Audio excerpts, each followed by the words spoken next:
Graça e paz, irmãos. É uma alegria estar aqui. E eu trago o abraço da nossa congregação lá de Louveira. Eu quero pedir a todos que abram suas Bíblias, Hebreus capítulo 7. Peço aos irmãos que prestem atenção na leitura dos versos 20 a 28. Diz-nos assim a palavra de Deus: E isto não se deu sem juramento.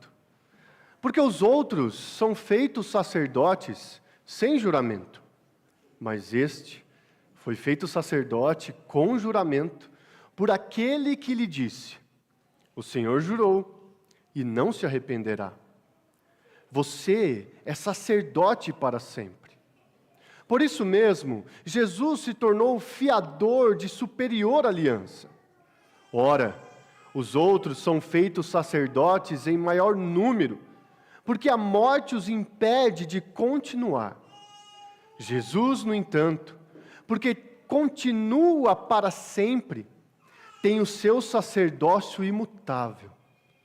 Por isso, também pode salvar totalmente os que por ele se aproximam de Deus, vivendo sempre para interceder por eles.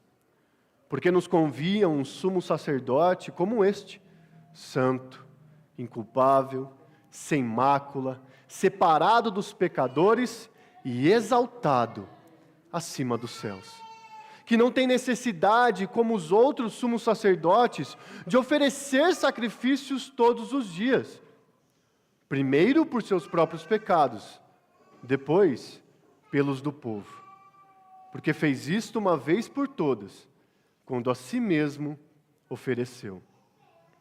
Porque a lei constitui homens sujeitos a fraquezas como sumos sacerdotes.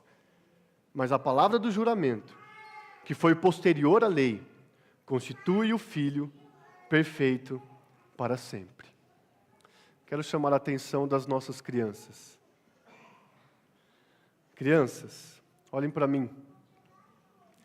Eu queria que vocês imaginassem um homem adulto, mais ou menos da idade do papai de vocês. Imaginem isso, e se alguma de vocês tem algum papel, pode desenhar. Desenhe um homem adulto, mais ou menos da idade do papai de vocês. Meus irmãos, esse texto nos revela a superioridade do sacerdócio de Cristo. E o autor aos Hebreus nos traz 3 argumentos com os quais ele prova que o sacerdócio de Cristo é superior. Nos versos anteriores aos que lemos, o autor aos Hebreus ensina que o sacerdócio de Jesus é superior ao sacerdócio levítico. E aqui, nesses versos, nós vemos o primeiro dos argumentos pelos quais nós podemos afirmar a superioridade do sacerdócio de Cristo. E o primeiro deles é: o sacerdócio de Jesus é confiável. Percebam, a principal afirmação a nos impactar desses versos é a seguinte: isto não se deu sem juramento. É a essa informação que os nossos olhos devem se voltar. Este sacerdote, o sacerdócio de Jesus, foi feito com juramento. O principal ponto desses primeiros versos, os versos 20 a 22 que nós lemos, é o seguinte: o sacerdócio de Jesus é superior, pois é feito com juramento.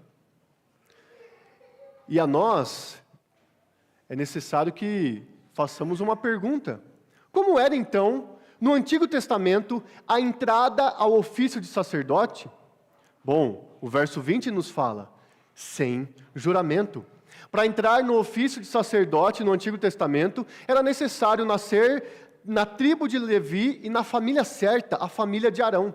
Então, quando um homem completasse mais ou menos 30 anos de idade, ele automaticamente virava sacerdote. Simples assim.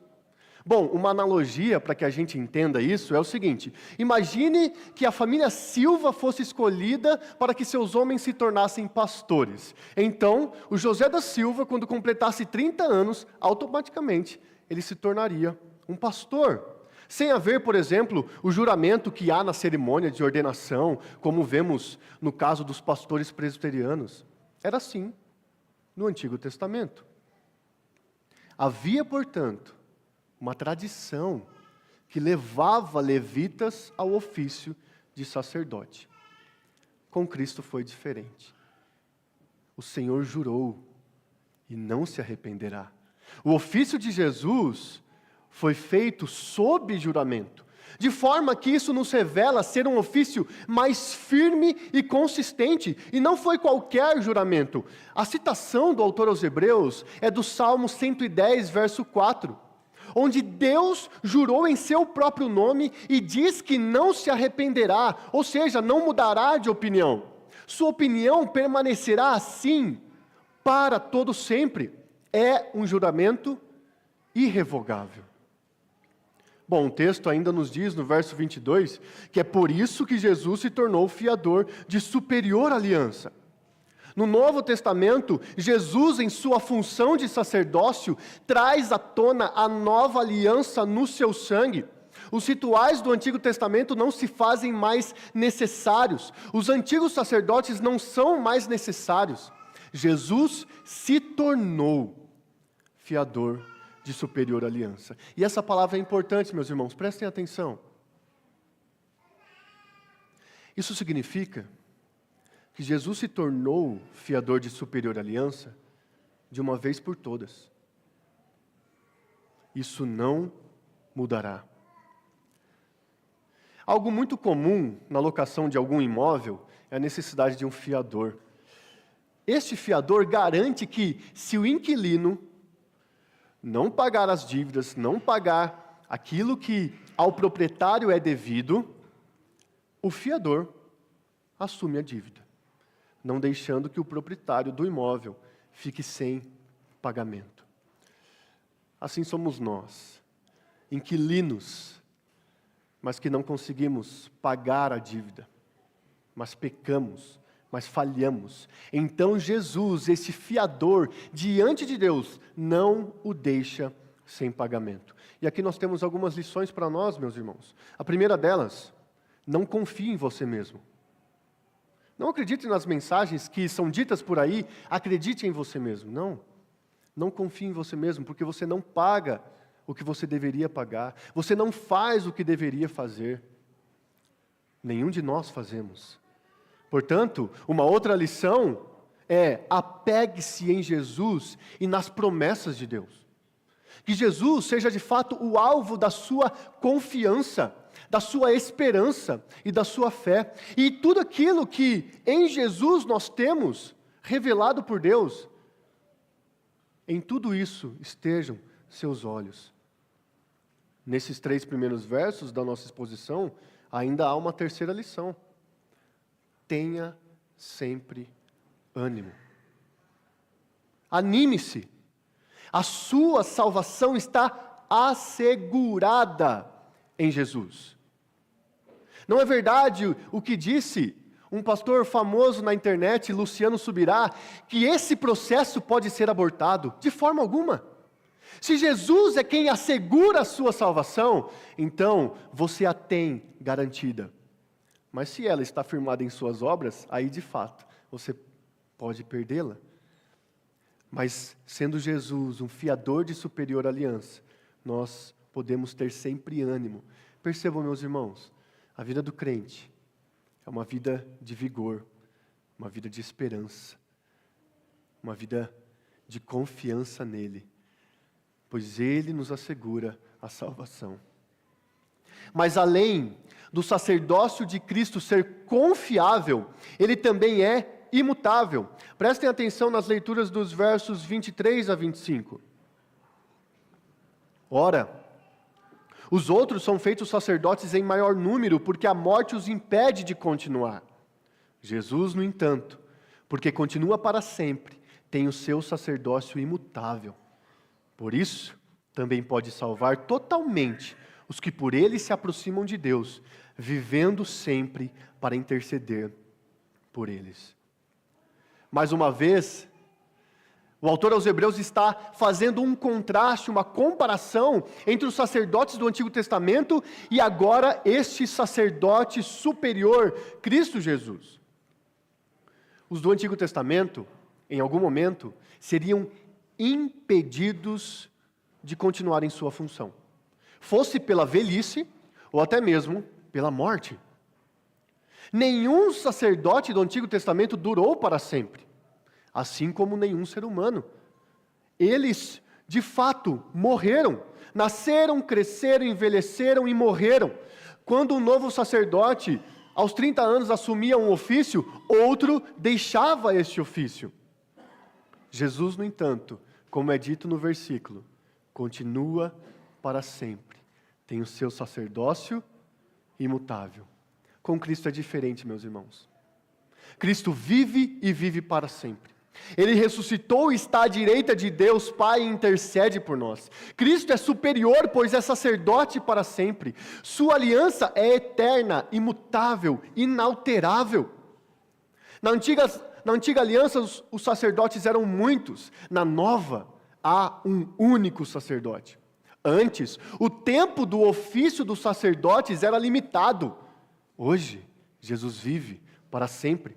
O sumo sacerdote araônico era vencido pela morte. Jesus, por sua vez, venceu a morte. Um dos vários argumentos de que o crente de fato não perde a sua justificação é porque aquele que o justifica vive para sempre e permanecerá sendo seu representante diante de Deus Pai para todo sempre, como nós vemos no texto. Ele pode salvar totalmente os que por ele se aproximam de Deus, vivendo sempre para interceder por eles. A vida e obra de Jesus dão a ele capacidade e autoridade para salvar de uma vez por todas os eleitos de Deus. A salvação que Jesus dá é total e para sempre. Os salvos são aqueles que se achegam diante de Deus somente por meio de Jesus. E este, que é o único caminho, a única porta, o pão vivo, a água viva, não deixará de representá-los diante de Deus Pai. E aqui nós temos mais algumas lições para nós. Primeiro, nós vimos que o sacerdócio de Cristo é confiável. Aqui nesses versos, nós vimos que o sacerdócio de Cristo é imutável. Portanto, nós temos uma graça de Deus para nós aqui, que é a seguinte: conte sempre com a intercessão bondosa de Jesus Cristo. Você não precisa se encontrar aflito por tanto tempo assim. Você não precisa se encontrar abatido por tanto tempo assim. Há quanto tempo você vem neste estado triste e abatido? Você não precisa. Porque a intercessão de Jesus Cristo não foi interrompida para com você. Achegue-se diante de Deus, confesse seus pecados e se apegue nessa intercessão de Jesus Cristo. Crianças, mais uma vez eu quero falar com vocês.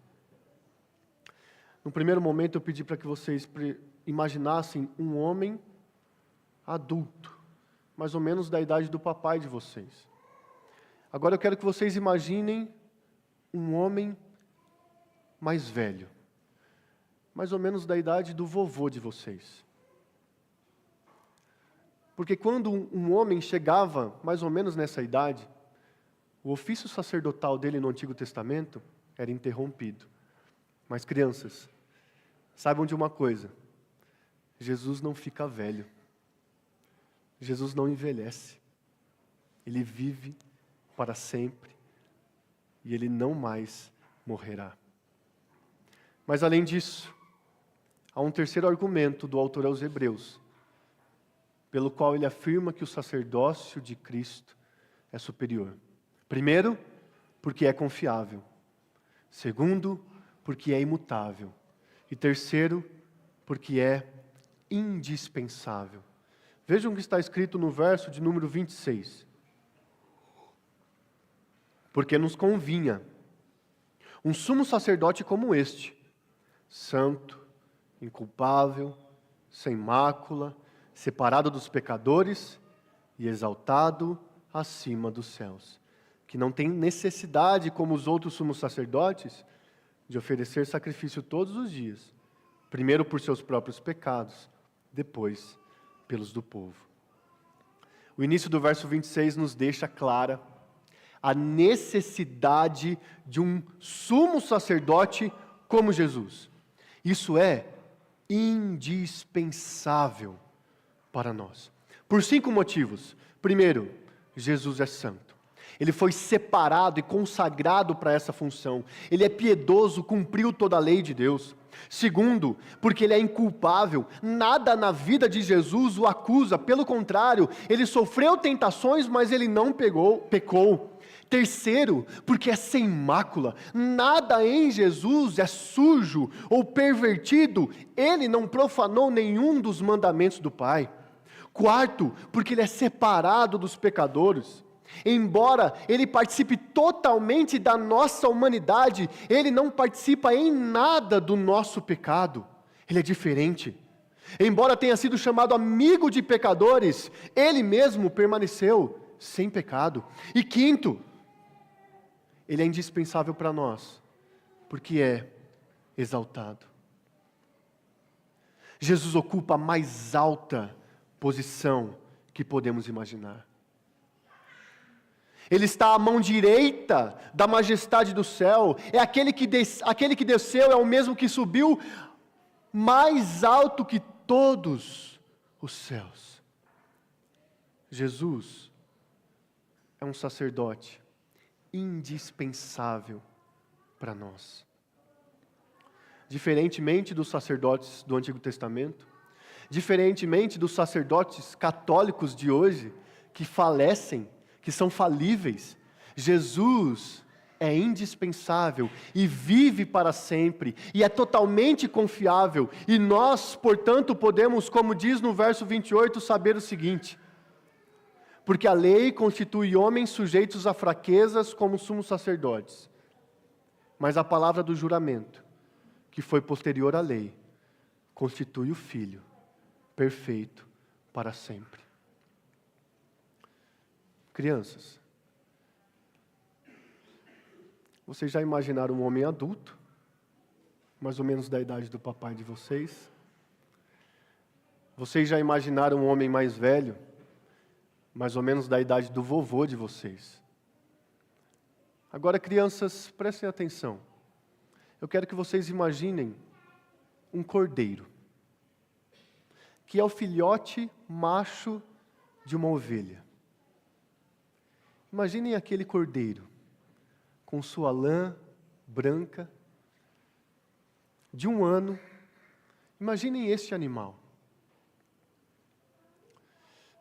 Este animal, no Antigo Testamento, servia para apontar que viria o Cordeiro de Deus, que tira o pecado do mundo, e que é confiável, imutável e indispensável para todos os eleitos de Deus.